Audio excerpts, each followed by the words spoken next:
In 1 Timothy chapter 3, Paul writes to Timothy about the qualifications of being a pastor or a deacon. Now, while we'll not all serve in those type of roles, that's God's man.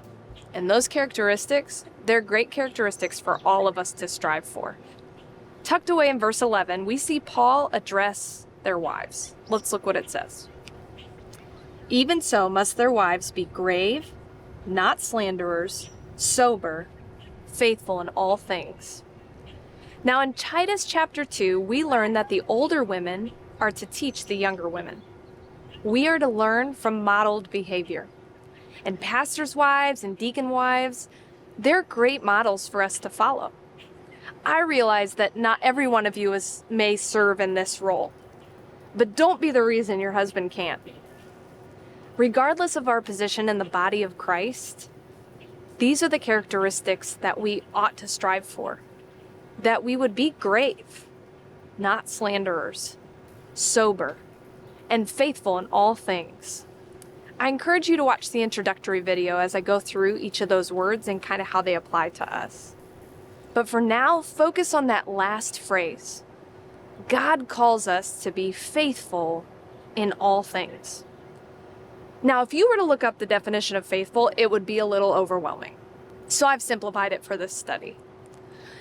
We'll phrase faithful as constant in the performing of duties, exact in fulfilling the commands, and not fickle.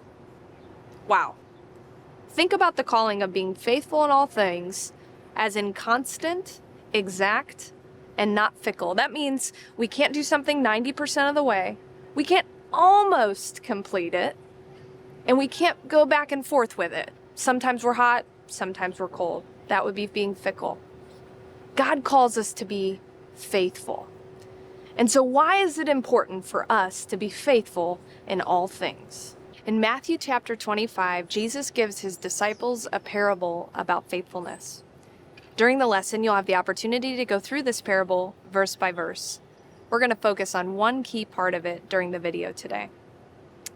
Now, most of you watching, this isn't a new parable. It's about the master that leaves his goods with his servants and comes back to see how they do. And tucked away in verse 19, we see why it's so important to be faithful. Let's look at it. Matthew 25:19. It says, "After a long time, the Lord of those servants cometh, and reckoneth with them." Now, I don't know about you, but when I hear the word reckon, I think of an old Western. Like, I reckon I oughta. But that's not how God uses that here. You see, we have to remember that this master left his goods with his servants.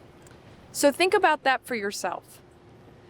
Our time, our talents, our treasures are really his goods that he's left with us.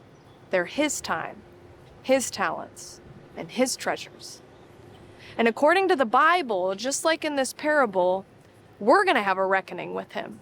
At the judgment seat of Christ, we're going to give an account of what we did with his time, his talents, and his treasures. Now I'm going to read you the definition of reckon and listen with me as you hear it. To reckon means to state an account with another. Compare it with his account. Ascertain the amount of each and the balance which one owes the other. You see, we're going to have a reckoning, my friends, where Jesus Christ holds what he expects from us and what we did. There's going to be a balancing.